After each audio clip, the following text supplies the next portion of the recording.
야고보서 2장 1절부터 13절까지 읽겠습니다.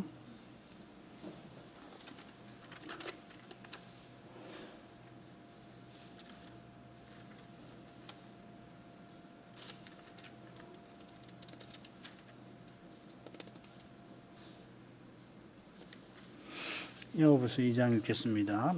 1절. 내 형제들아, 영광의 주 곧 우리 주 예수 그리스도를 믿는 믿음을 너희가 받았으니 사람을 외모로 취하지 말라.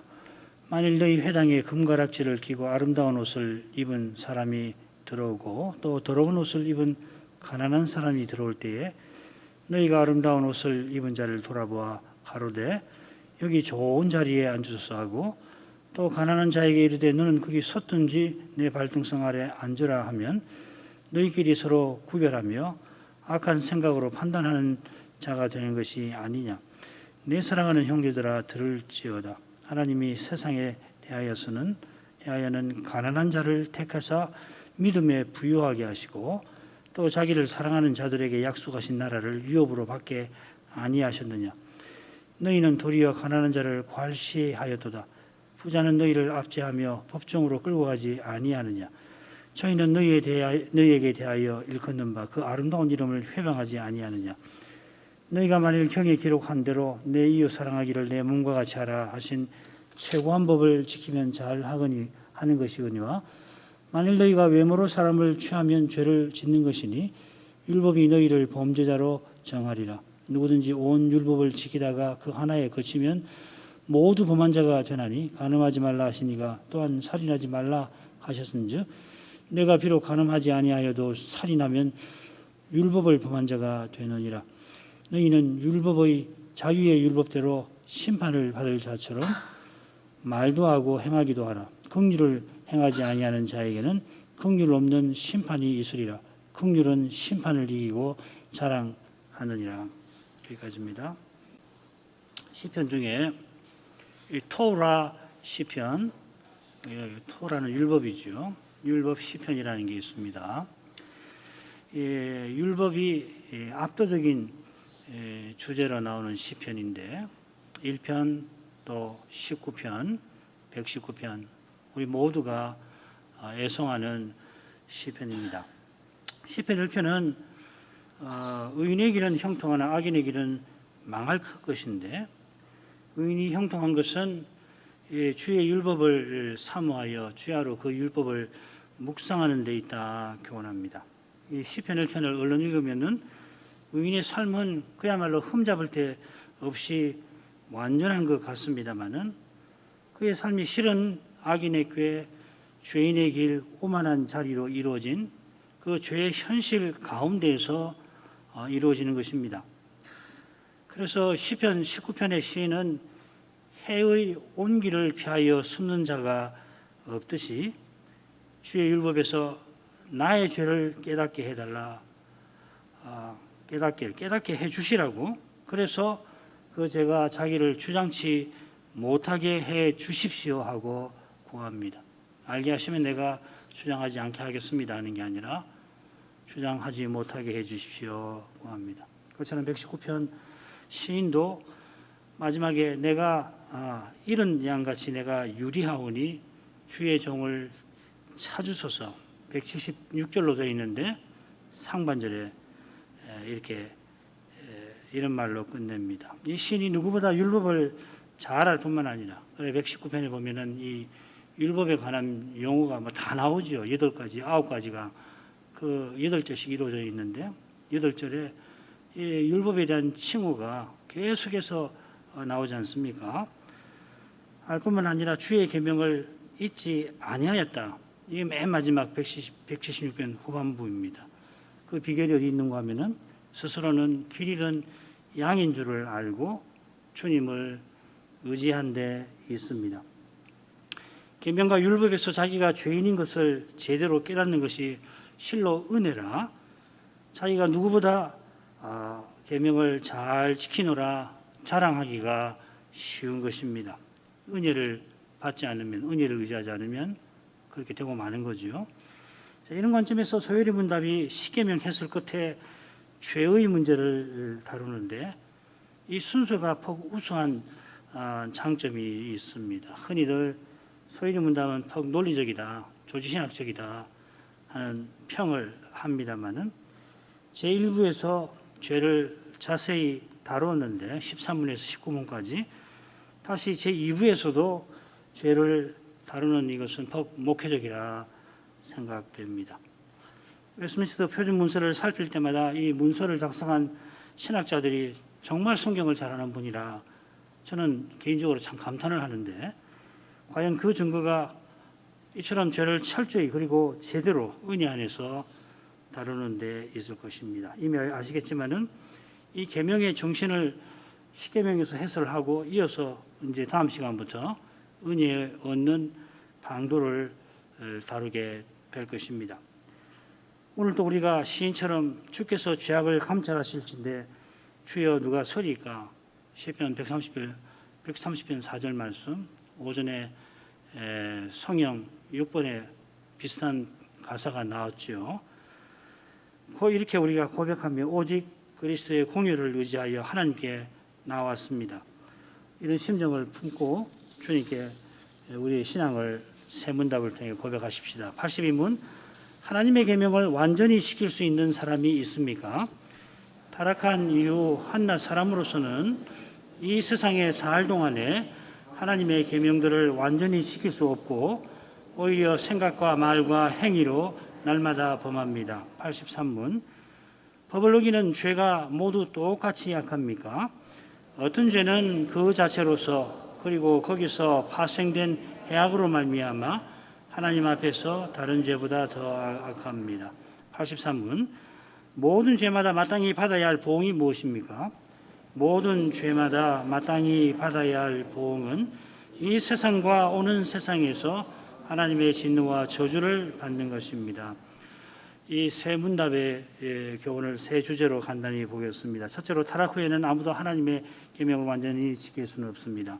둘째로, 어떤 죄는 그 자체나 파생된 악으로 말미암아 다른 죄보다 더 악합니다. 셋째로, 그러나 죄마다 하나님의 진노와 저주를 받아 마땅합니다. 첫 번째 주제입니다. 82문의 물음, 하나님의 계명을 완전히 지킬 수 있습니까? 하는 물음은 43문의 대답과 붙어 있습니다. 두 문답 사이에 10계명의 해설이 길게 45문부터 81문까지 나옵니다. 43문은 10계명의 머릿말이 가르치는 것이 무엇인가를 교훈하는데, 하나님이 우리의 구속자, 우리의 하나님이시니 우리가 마땅히 그분의 모든 계명을 지켜야 한다 하는 것입니다. 우리가 마땅히 모든 계명을 지켜야 합니다마는 그러나 완전히 지킬 수는 없습니다. 이 두 문답이 모순이 아니라는 거 이미 아실 것입니다. 우선 우리가 장차는 완전히 지킬 수 있게 됩니다. 장차 의가 거하는 바 새하늘과 새 땅에 우리가 들어갈 겁니다. 그 땅을 유업으로 받을 것입니다. 뿐만 아니라 그리스도와 같아질 것입니다. 우리가 그리스도와 같아지는 것은 이미 그리스도와 연합한 까닭입니다. 그리스도께서 우리를 그리스도의 몸과 지체로 삼으시고 성신과 말씀으로 그리스도의 세계를 이루게 하십니다. 이 그리스도의 세계, 곧 하나님 나라가 율법의 정신이 이루어지는 세계인 것입니다. 장차는 주님을 계신 그대로 뵙지만은 지금은 청동 거울로 보듯이 뵙기에 우리가 그리스도를 드러내는 점에 실로 미미합니다마는, 그러나 이것은 우리가 모든 계명을 순종하기 시작한 것을 보여줍니다. 하일베르크 문답 113문이죠. 이 113문은 십계명 해설 다음에 나오는 문답입니다. 모든 계명을 완전히 순종하신 그리스도의 생명을 받아 그 생명을 살아내기에 우리가 모든 계명을 따라 살지만은 이 삶은 겨우 시작에 불과하다 할 것입니다. 이 겨우에 불과한 삶도 굳은 결심으로만 가능하다. 하이델베르크 문답은 밝힙니다. 이 굳은 결심이라는 말은 사람의 강철 의지를 말하는 게 아니라 철저히 자기를 부인하는 심정과 성신을 의지하는 태도를 가리키는 겁니다. 그리스도와 성신을 떠나서는 신자라도 교훈은커녕 전혀 순종의 삶을 살지를 못하는 겁니다.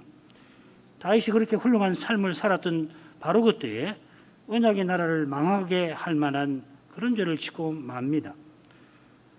우리 눈에 실로 훌륭해 보이는 그의 삶 안에 세상 임금처럼 행하는 모습이 드러납니다. 숨기지 못합니다. 그가 오실 메시아를 바라며 성신을 의지한 덕분에 여호와의 종답게 살아갔던 것입니다. 그리스도께서 오시기 전만 아니라 오신 후에도, 오신 후에는 더욱 그리스도를 의지할 것입니다.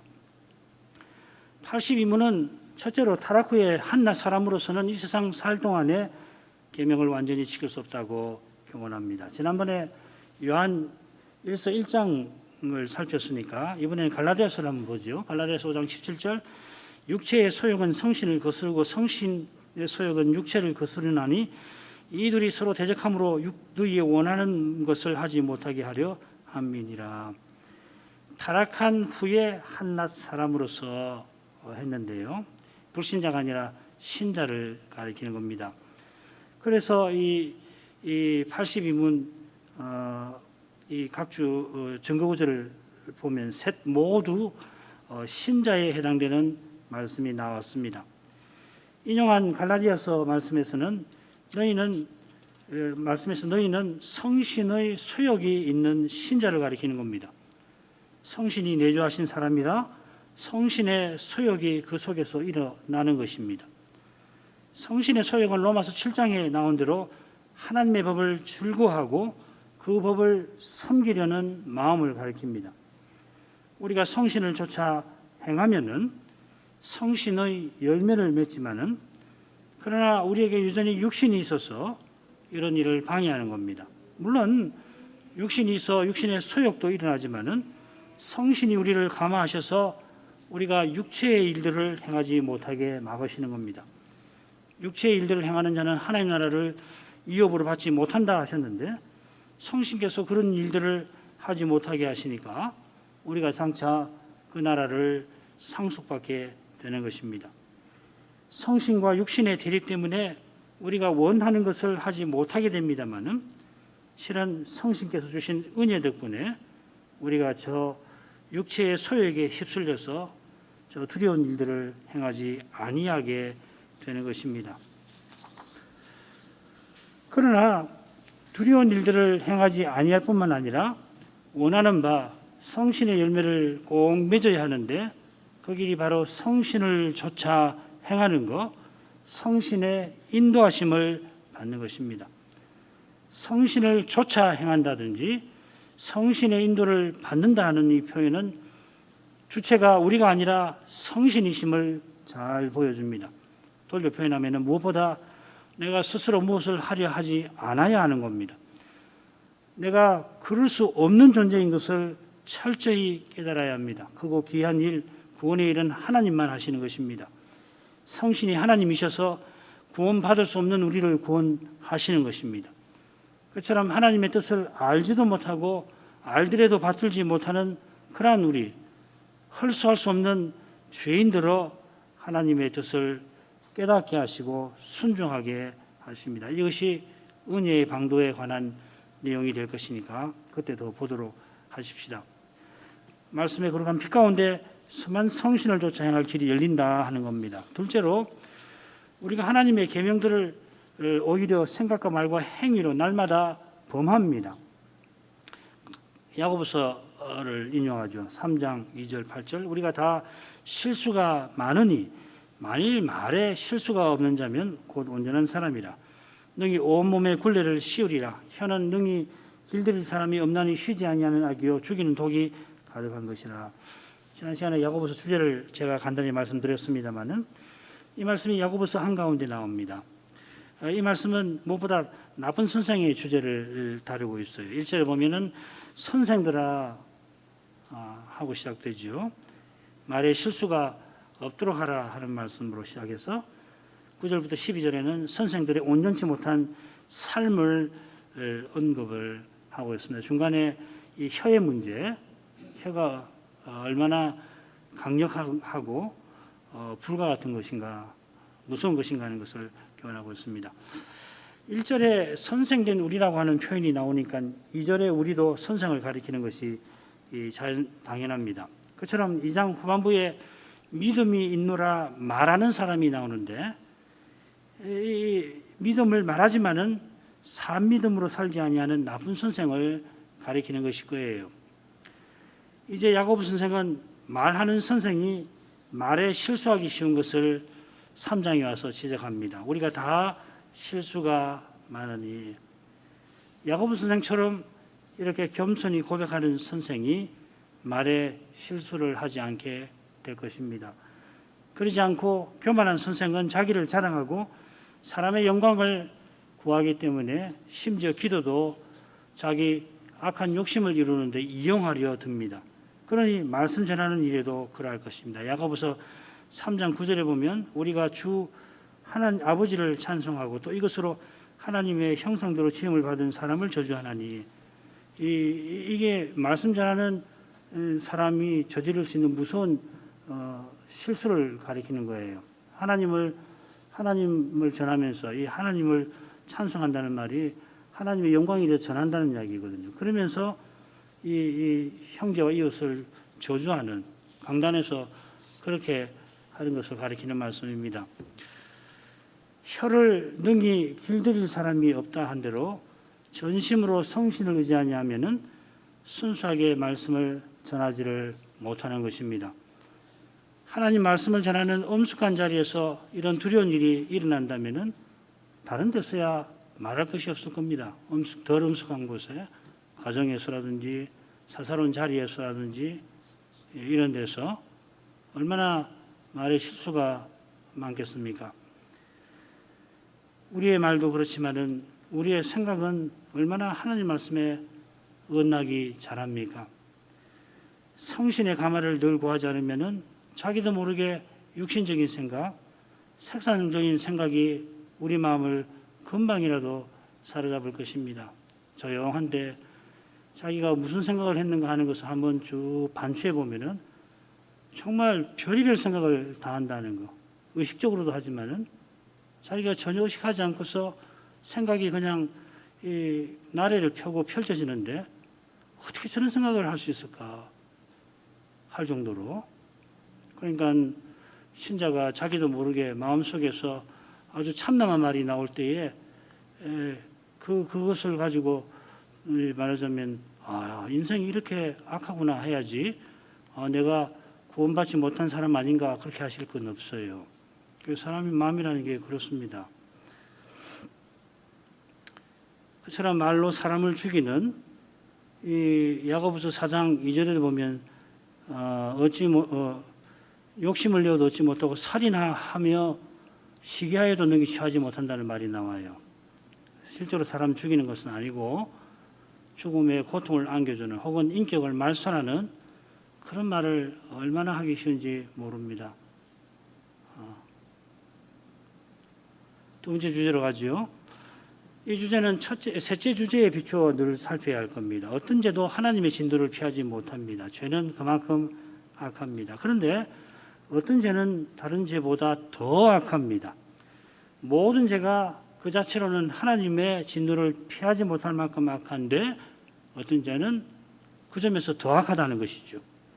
아울러 이 주제는 첫째 주제와도 견주어 살필만 해요. 첫째 주제에서 우리가 신자의 죄에 대해서 생각했습니다. 신자의 죄도 여전히 악한 것이에요. 우리는 여전히 용서받아야 할 죄인이지 회개할 것 없는, 이제 하나님께서 모든 죄책을 용서해 주셨으니까 회개할 것 없는 의인 아닙니다. 그리스도의 십자가를 참으로 믿는 신자는 자기 죄를 가볍게 여길 수가 없어요. 참으로 죄사함 받은 사람이라면은 밀양이라는 영화에 나오는 죄수, 제가 영화는 보지 않았습니다만은 기사를 읽고 어떤 내용인지 아는데 어떻게 그렇게 뻔뻔할 수가 있어요. 예수님을 참으로 믿고 죄사함을 받았다는 사람이 자기 죄에 대해서 어떻게 이렇게 뻔뻔할 수 있냔 말이에요. 불가능한 이야기예요. 오히려 사도처럼 죄인식이 더 깊어가고 죄의 고백도 그만큼 생생해지는 것입니다. 십자가 지신 주님의 그 고난이 믿을수록 마음에 희미해진다. 이건 너무도 이상한 일이에요. 예수 믿을 때는 전도를 특별히 받은 경우에 나이 들어서 전도를 받고 주님의 십자가를 깨닫고 참 눈물도 많이 흘리고 예수께서 죄 많은 나를 위해서 그렇게 고난을 받으셨단 말인가. 그런데 예수를 믿고 하나님 말씀을 배운 세월이 점점 많아지는데 그 고난이 더 깊어가야지, 고난에 대한 깨달음이 깊어가야 되는데 힘해진다? 그건 이상한 일이에요. 주님의 십자가를 생각할 때 늘 감사하고 동시에 그 고난이 얼마나 깊으셨던가, 내 죄는 얼마나 큰 것인가 생각하는 것이 당연한 겁니다. 지난번에 살피지 아니한 전구구절을 들어서 이 주제를 간단히 생각해 보십시다. 요한복음 19장 11절 예수께서 대답하시되 위에서 주지 아니하셨으면은 나를 해할 권세가 없으리니 그러므로 나를 내게 넘겨준 자의 죄는 더 크니라 하시니 없었으리니 그러므로 나를 내게 넘겨준 자의 죄는 더 크니라. 예수님이 빌라도에게 하신 말씀이죠. 이 유대인의 공예가 당초 계획을 수정을 하고서는 명절에 예수님을 죽일 결론을 내리고서 빌라도를 찾아갔죠. 빌라도에게 넘겼습니다. 빌라도는 대제사장들의 악한 생각을 이미 압니다. 그래서 주님을 신문하고는 나는 그에게서 아무 죄도 찾지 못하겠노라. 그래 주님을 풀어줘야 되겠다 생각하고 6월절이면 한 사람을 놓아주는 전례를 따르고자 합니다. 그랬더니 오히려 선동된 무리가 예수가 아니라 바라바를 놓아달라 소리칩니다. 그래 빌라도는 안 되겠다 하고 다시 예수님을 관정에 들여서 이번에는 채찍질을 해요. 그러고서 다시 나와서는 내가 그에게서 아무 죄를 찾지 못했다 다시 알립니다. 그러나 대제사장과 하속들이 예수를 십자가에 못 박으소서 합니다. 그래 빌라도가 또 관정에 들어가서 예수님을 신문을 하면서 나는 너를 놓을 권세도 있고 십자가에 못 박을 권세도 있는 줄 알지 못하느냐, 왜 내 묻는 말에 대답하지 않느냐 하는 거죠. 그때 예수님께서 방금 읽은 인용한 말씀을 그에게 하십니다. 주님께서는 위에서 주시지 않으면은 총독이 주님을 해칠 권세가 없었을 것이라고 하십니다. 그러니까 총독이 자기 권세로 주님을 지금 신문하고 때릴 뿐만 아니라 그 십자가에도 내어주겠지만은 그 일이 실은 하나님께서 하시는 일임을 암시하십니다. 성부께서 자기 아들을 죄인을 삼아서 우리의 죄를 그에게 담당시키신 겁니다. 그처럼 성자 예수께서도 힘이 없어 십자가에 달리신 건 아닙니다. 그게 아버지의 뜻인 줄을 아시고 친히 십자가로 나아가신 것입니다. 지금 예수님을 십자가에 못 박으라고 소리치는 대제사장들이 처음에는 돌로 쳐서 주님을 죽이려고 했습니다. 명절 지난 다음에 오직 나무에 달린 자마다 저주를 받으리라. 이 구약의 말씀을 따라서 우리 받아야 할 저주를 주님께서 받기 위하여 십자가에 달리신 것입니다. 태고 쪽부터 친히 전해주신 그 말씀을 조차 십자가에 나가신 것입니다. 그렇지만은 주님을 십자가에 못 박게 명령한 빌라도는 큰 죄를 지었습니다. 그의 아내가 간밤에 꿈을 꾸고 악몽을 꾸고는 저 옳은 사람에게 아무 상관도 하지 마옵소서 충고했고 자신도 몇 번이나 예수께서 아무 죄 없는 줄을 알 뿐 아니라 유대 지도자들이 시기심으로 예수를 넘긴 줄도 잘 압니다. 자연히 예수를 풀어줄 마음이 일어났습니다마는 시기한 공예가 항의하고 선동된 무리가 소리치니까 밀란이 일어날까 하여서 그만 천추에 씻지 못할 죄를 씻고 만 것입니다. 그러나 빌라도에게 예수님을 넘겨준 자의 죄는 더 크다 하십니다. 주님을 빌라도에게 넘겨준 유대인 공예가 범한 죄가 과연 큽니다. 그처럼 공예에게 주님을 넘겨준 가룟 유다의 죄도 못지않게 큽니다. 누가 더 크다고 말할 수 있을는지 알 수 없을 만큼 큽니다. 주님께서는 그가 차라리 나지 않았다면 그에게 좋을 뻔하였다 하실 만큼 가룟 유다의 죄는 실로 큽니다. 누구보다 예수님을 알만한 사도였고 유월절 식사 자리에서 주님과 함께 상석에 앉아서 돈 괴를 맡기도 한 유다였으니 이런 주님을 배반한 그의 죄는 도무지 씻을 길이 없습니다. 그가 자기 죄를 자각하고 얼마나 심각한지 자각을 하고서 거기 사로잡힌 나머지 그만 자결하고 말하지 않습니까?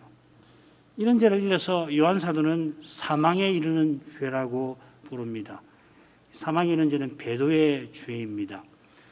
그처럼 주님께서 대제사장과 함께 공회를 주도했던 바리새인들의 죄를 성신을 해방한 죄, 내세에서도 씻지 못할, 사함받지 못할 죄라고 하셨습니다. 성신을 해방한 죄가 사망에 이르는 죄고 둘 다는 배도한 죄입니다. 이런 악한 죄들이 있는가 하면은 사망에 이르지 아니하는 죄도 있습니다. 중요한 것은 어떻게 해서 사망에 이르지 아니하는 죄가 있게 되었나 하는 점일 것입니다. 요한 사도가 이 죄를 언급하기 전에 자기의 담대함을 밝히죠. 그것은 뭐냐면 내가 하나님을 향하여 담대한 것이 있는데 하나님을 향하여 담대한 것이 있으니 그게 뭐냐면 하나님 뜻대로 무엇이든 구하면 들으신다 하는 것이었습니다. 심지어 하나님께서 들으신다면은 틀림없이 구한 것을 주실 것을 확신합니다. 주셨다 확신하는 겁니다. 이런 확신을 고백하고 바로 이어서 누구든지 형제가 사망에 이르지 아니하는 죄에 범하는 것을 보거든 구하라. 그러면은 사망에 이르지 아니하는 범죄자들을 위하여, 사망에 이르지 아니하는 죄에 범한 자들을 위하여 저에게 생명을 주시리라. 다시금 확신하는 겁니다. 확신합니다. 14, 15절이나 16절이나 똑같은 확신인 거죠. 이 확신은 다른 데서 오는 게 아니라 하나님께서 원하시는 사람을 틀림없이 구원하신다는 진리에서 오는 것입니다. 사람이 스스로 선을 향해서 공로 쌓아 구원 얻는 게 아니라 영원히 멸망할 죄인을 대신하여 그리스도께서 십자가에서 죄값을 치르셔서 구원하시는 겁니다. 누구든지 이 그리스도를 참으로 믿는 사람은 모든 죄의 사함을 받습니다. 믿기 전에 범한 죄만 아니라 믿은 후에 범한 죄도 사함받습니다. 오직 그리스도의 대속 덕분에 사망에 이르지 아니하는 이런 죄가 있게 된 것입니다. 사망에 이르지 아니하는 죄니까 마음대로 지어도 좋다 하는 뜻 아니지요. 우리가 연약해서 죄를 지을 때마다 그리스도의 공의를 의지해야 한다 하는 뜻입니다. 그처럼 나 같은 죄인도 구원하시는 그 사랑을 힘입어서 죄 범하는 형제를 위하여 기도하라는 것입니다. 방황하는 자녀나 형제를 볼 때마다 주님의 사랑을 기억하고 위하여 기도할 것입니다. 사람의 눈에 혹 사망에 이르는 죄를 범하는 것처럼 보일지라도 사람이 보는 것은 한계가 있을 터이니 더욱이 하나님의 생각은 하늘보다 사람의 생각을 하늘보다 높으신 줄 알고 주님의 자비를 그때도 구하는 것이 잘하는 것입니다. 하나님께서 정말로 이제 구하지 말아라 하실 때까지 구할 것입니다. 주님의 사랑을 맛본 사람은 지치지 않고 기도하게 될 것입니다. 왜냐하면 나 같은 죄인도 구원해 주셨으니까. 자기 아들을 십자가에 내어주셨으니까.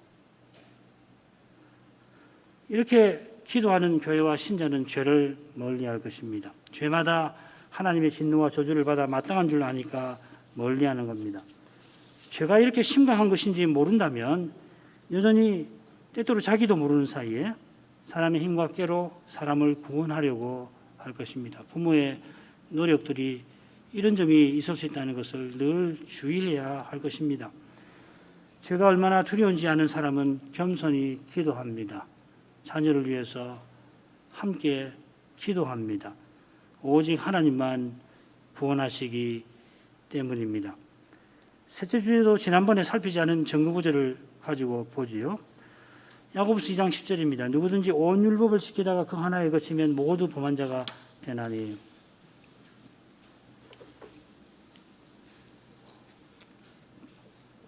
이 구절에서 사도가 전하는 교훈이 무엇인가 받기 위해서 이 구절이 나오는 단락의 줄거리를 참고할 필요가 있습니다. 말씀을 한 줄 묵상하는 것도 좋지만은 이 줄거리에서 보면 그 뜻을 더 정확하고 또 풍부하게 때로는 깊게 헤아릴 수 있는 거거든요.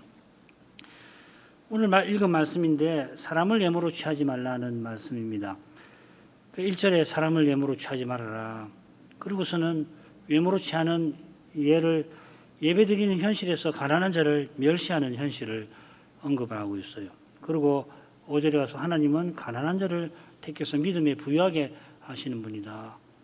그리고 다시 너희가 가난한 자를 괄시하였구나 책망을 하고 그런 다음에 가장 높은 최고의 법을 조차 사랑을 드러내라. 여기 8절에도 사람을 예물로 취하지 말라는 말씀이 나올 겁니다. 아마도 야고보서에서 가장 유명한 단락 가운데 하나라. 야고보서는 다 우리가 잘 아는 말씀인데 그 중에서도 더 유명한 단락이 하나라. 무슨 내용인지 잘 아시지요? 교회 직분자가 사람을 예물로 취합니다. 여기 이 부자에게 아부하고 가난한 자에게 괄시하는 사람은 직분자라고 보는 것이 자연스럽습니다. 일반 교인도 그럴 수가 있지만은 교인님 누가 여기 앉아라 저기 앉아라 그렇게 안 하잖아요. 교인도 물론 그럴 수는 있습니다. 그렇지만은 1차적으로는 직분자들의 죄에 대한 것이라고 봐야 될 겁니다. 예배드리는 그 거룩한 장소에서 또 예배드리는 그 엄숙한 시간에 가난한 자를 멸시한 것입니다. 하나님께서 가난한 자를 택하셨다는 교훈을 통해서 지금 야고보서를 받는 교회 지도자들이 얼마나 그릇된 태도를 취했는가를 지적하는 겁니다. 그게 사람을 예물로 취하는 건데 그 표현이 이 단락 처음에도 나오고 또 8절인가에도 아마 나올 겁니다. 9절에 나오네요. 사도는 사람을 외모로 취하는 것이 최고의 법, 이웃을 자기처럼 사랑하는 것이죠. 그걸 어기는 거라 교훈하고 있습니다. 최고의 법이라고 하는 것은 율법의 정신인데 야고보 선생은 이것을 12절에서는 자유의 율법이라고 표현을 합니다. 자유의 율법은 뭐냐? 13절에 긍휼을 행하는 것입니다. 이 긍휼 인자를 행하는 것, 그 히브리 말로 헤세드를 행하는 겁니다.